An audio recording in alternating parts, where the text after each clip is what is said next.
Rana jewellers, খাঁটি সোনা সঠিক দাম। মৌসুমী, বাগডাঙ্গা বাজার, হাই স্কুলের পাশে।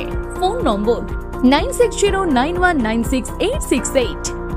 আর জুয়েলার্স, রূপ থাকলে ধরে দেয়, না থাকলে গড়ে দেয়। প্রথমে আপনারা সকল মিডিয়া বন্ধু যারা আছে তাদেরকে আন্তরিকভাবে ধন্যবাদ, কৃতজ্ঞতা জানাই এই জন্যে যে ঠিক সময় মতো খবরটা আমাদের কানে পৌঁছে গেছিল। কোনো প্রাণহানি ঘটেনি এবং বাজে কিছু ঘটেনি।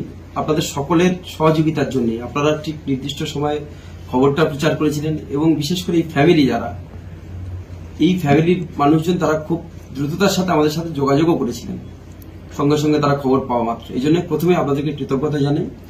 এবং আপনারা জানেন যে যেদিনকে আমরা খবর পেলাম, আমি সঙ্গে সঙ্গে আমাদের প্রিয় সাংসদ, আমাদের দলের সম্মানীয় নেতা, আমাদের সাধারণ সম্পাদক, রাজ্য তৃণমূল সর্বভারতীয় তৃণমূল কংগ্রেসের অভিষেক বন্দ্যোপাধ্যায় এবং তিনি আমাদের লোকসভার দলনেতা, সঙ্গে সঙ্গে খবরটা তাকে জানাই এবং তিনি তৎক্ষণাৎ যা যা ব্যবস্থা নেওয়ার, যেখানে যেখানে যোগাযোগ করার, কয়েক মিনিটের মধ্যে তিনি সেই যোগাযোগটা করেন এবং আমাকে বলেন যে ইমিডিয়েট তাদের বাড়িতে গিয়ে পরিবারের পাশে থাকার জন্য। সেদিনকে তাদের বাড়িতে পৌঁছে গিয়েছিলাম, আপনারা জানেন।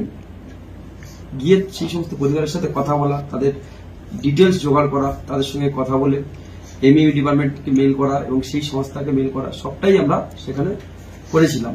এবং পরবর্তীকালে প্রিয় সাংসদ, আমাদের দলের সর্বভারতীয় সাধারণ সম্পাদক, তিনি নিজে প্রত্যেকটা বিষয় তীক্ষ্ণ নজর রাখছিলেন এবং গত দুদিন আগে অবধি, যেহেতু দুর্গাপুজো চলছিল, বিজয়া চলছিল, তাই আপনাদের কাছে আপডেট দিতে পারিনি। দুদিন আগে পর্যন্ত গত 5 তারিখে আমাদের মফিজুল মন্ডল তিনি ইতিমধ্যে বাড়িতে ফিরে এসেছেন এবং আগামী শনিবার দিনকে আরো 3 জন তারা রওনা হচ্ছে ওখান থেকে। তাদের ভিসা পাসপোর্টটা রেডি হয়ে গেছে। তারা খুব তাড়াতাড়ি, মানে শনিবার দিন যদি ওখান থেকে বেরোয়, যেটুকু আসতে টাইম লাগছে সেই টাইমের মধ্যে তারা এখানে পৌঁছে যাচ্ছে। এবং অবশিষ্ট যারা আছে, নির্দিষ্ট কিছু নিয়ম আছে, ভিসার ব্যাপার রয়েছে, পাসপোর্টের ব্যাপার আছে, সেটাকে অ্যাক্টিভেশন করে আসতে যতটুকু টাইম লাগছে সেই টাইমটুকু মাত্র শুধু লাগবে। তাই আজকে পরিবার পরিজনকে আমরা ডেকেছিলাম, তাদেরকে আশ্বস্ত করলাম, তাদের পাশে যেভাবে আমরা ছিলাম আজকের দিনে আছি, আগামী দিনেও থাকবো অভিষেক বন্দ্যোপাধ্যায়ের নির্দেশে। তাদের সাময়িক কিছু, তাদের খেয়ে পরে থাকার মতো সামান্য সহযোগিতা আজকে তাদেরকে আমরা করছি। সাথে সাথে আগামী দিন এই পরিবারগুলো যাতে করে কোনোদিন কোনো সমস্যা না পড়ে, প্রিয় সাংসদ অভিষেক বন্দ্যোপাধ্যায় সে বিষয়টা নিজের তীক্ষ্ণ নজর রাখছে। আমি সর্বক্ষণ আছি এবং তাদের এটুকু বলা যে আপনারা বাংলায় থাকুন, বাংলায় পর্যাপ্ত কাজ আছে। আমাদের প্রিয় মুখ্যমন্ত্রী মমতা বন্দ্যোপাধ্যায় তিনি কর্মশ্রী প্রকল্পের মাধ্যমে প্রত্যেককে চাইছে যে বাংলার মানুষ বাংলায় কাজ করুক।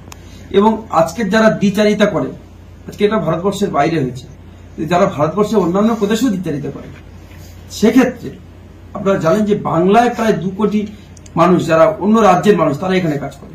আমরা তাদের নিজেদের ভাই ভাবি, নিজেদের বন্ধু ভাবি, তারা কাজ করুক, প্রত্যেকের অধিকার আছে, গণতান্ত্রিক অধিকার। সে এক রাজ্য থেকে অন্য রাজ্যে যাবে, এটা খুব স্বাভাবিক। সেই জায়গা থেকে যেভাবে পরিবারের শ্রমিকদের উপর অত্যাচার চলছে, এটা খুবই নিন্দনীয়।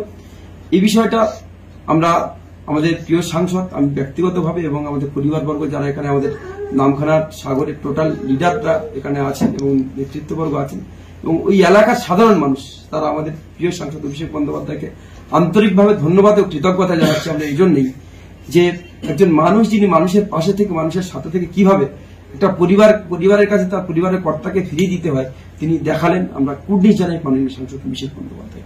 যারা এই যে ব্যাপার নিয়ে যাচ্ছে, এজেন্ট গুলো তাদের টাকা পয়সা নিয়ে যাচ্ছে, এটার জন্য আপনারা কোনো কিছু করছেন? দেখুন, এটা আমাদের জানা ছিল না।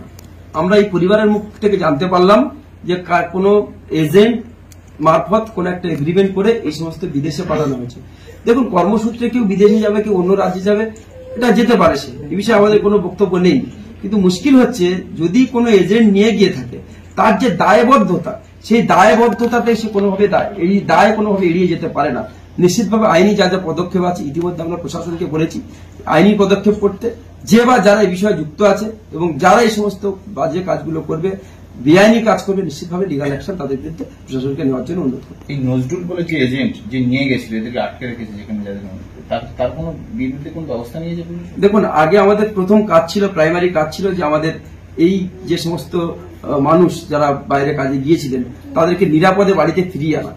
তারপরে নজরুল হোক আর যেই হোক, যত বড়ই হোক না কেন, নিশ্চিতভাবে তিনি যদি দোষ করে থাকেন, আইনানুগ যা যা শাস্তি হওয়া দরকার তার শাস্তি হওয়া উচিত, প্রশাসন সেটা নিশ্চিত দেবে।